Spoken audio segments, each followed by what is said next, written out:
Two the my channel so new blog. আশা করি তোমরা ভালো আছো, আমিও ভালো আছি। আর এদিকে আমার ছোট বোন মন খারাপ করে বসে আছে, চলো দেখি ওর মন খারাপের কারণ কি। বোন, মুখটা ভার কেন? মুখ ভালো এমনি ভালো লাগছে না, তো ভাবছি মাখা খাবো। কি মাখা করবি বলতো? সব মাখাই তো করা হলো। মাখা না আম্মাকে তো করলামই। বরফ মাখা। বরফ মাখা? হ্যাঁ। ওকে চল তাহলে বরফ মাখা করা যায়। হ্যাঁ। কি হয়েছে এরকম করে বসে আছিস? দিনে মাখা খেতে ইচ্ছা করছে। মাখা সব মাখাই তো হয়ে গেছে, আর কি মাখা করা যায় বলতো? বরফ মাখা? হ্যাঁ। চ তাহলে লাগবে। তো গাইস আমি এখানে উপকরণে শুকনো লঙ্কা নিয়েছিলাম 3টে, গন্ধরাজ লেবুর পাতা, লেবু আর লবণ। যেহেতু আমার বাড়িতে বিট লবণ ছিল না তাই আমি এমনি লবণে নিচ্ছি।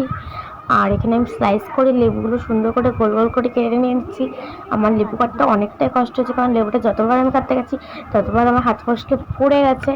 আর আমি বেশি পাতলা করতে পারিনি যেহেতু, তো 3টে ভাগ করেছি। 3টে ভাগ দিয়ে এরকম সুন্দর করে সাজিয়ে নিয়েছি। এরপর আমি গন্ধরাজ লেবুর পাতাটা নিলাম এবং সেটাকে হাতের সাহায্যে কুচি কুচি করে নেব, যতটা পারি সম্ভব ততটা। আর আমি গন্ধরাজ লেবুর পাতাটা যেহেতু আমার বাড়ির পাশেই একটা বাড়িতে ছিল, ওখান থেকেই তুলে এনেছি। আর তোমাদের যদি ইচ্ছে হয় তোমরা সেখানে তোমাদের যদি ইচ্ছে তাহলে ওখানে তোমরা তেঁতুলটাও কিন্তু অ্যাড করতে পারো। আর এদিকে আমি শুকনো লঙ্কা পোড়াচ্ছি ঘরের মধ্যে, কারণ আমাদের বাইরে বৃষ্টি হচ্ছে আর আমার ভয় লাগছিল আমাদের যেহেতু ঘর রং হচ্ছে, তো ঘরের রঙের বালতিটা যাতে আবার না পুড়ে যায়। আর আমার হাতেও তাপ লাগছিল, তার জন্য আমি ওখানে ছেড়েই দিলাম লঙ্কাটা। আমার বোনরা বললো তুই ছেড়ে দে না, ছেড়ে দেখ ঠিক বলছে। তারপর ছেড়ে দিলাম। আর তখন বৃষ্টি চলেছে, আমিও ভাবতে পারিনি যে বৃষ্টিটা চলে আসবে। অনেকদিন অপেক্ষার পর বৃষ্টিটা এসছে বলতে গেলে। আর এখানে আমি সুন্দরভাবে শুকনো লঙ্কাটা পুড়িয়ে নিচ্ছি।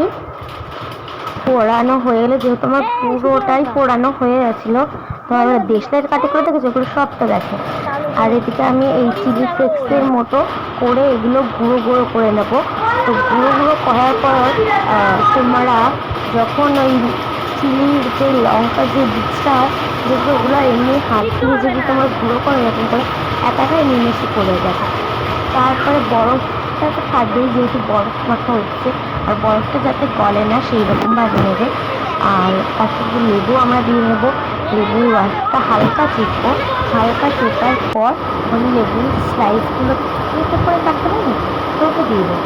তারপর আমার বোনেরা বলছে কখন করবি, তাড়াতাড়ি কর, যেহেতু বৃষ্টি চলে এসেছিলো, ওরাও ভয় পাচ্ছিলো, আমিও হচ্ছে ভয় পাচ্ছিলাম, কারণ বৃষ্টির জন্য না। তো মেঘঝুলকা দিয়ে তো প্রায় আমাদের মেঘঝুলকাটাকে খুবই ভালো লাগে। আর আমি এদিকে লেবুর রসটা পুরো ঠিকঠাক করে নিচ্ছি। আর ততক্ষণে আমি যখন নিচের থেকে নামি, তখন আমার মা কাজটা করেছে, সে বলছে আগুন জ্বলেছে। আমি বললাম হঠাৎ আগুন জ্বলেছিল, তো তখন শুনছি যে আমার পাতার সাইন পড়ে গেছে। তো যাই হোক না কেন, তো আমি এখানে লেবুর পাতাটা নিচ্ছি এরকম করে ছিঁড়ে।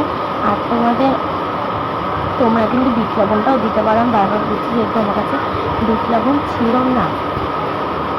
তারপর আমি হাত দিয়ে মিক্স করে নিচ্ছি, আর শুকনো লঙ্কাটাও নিয়েছি।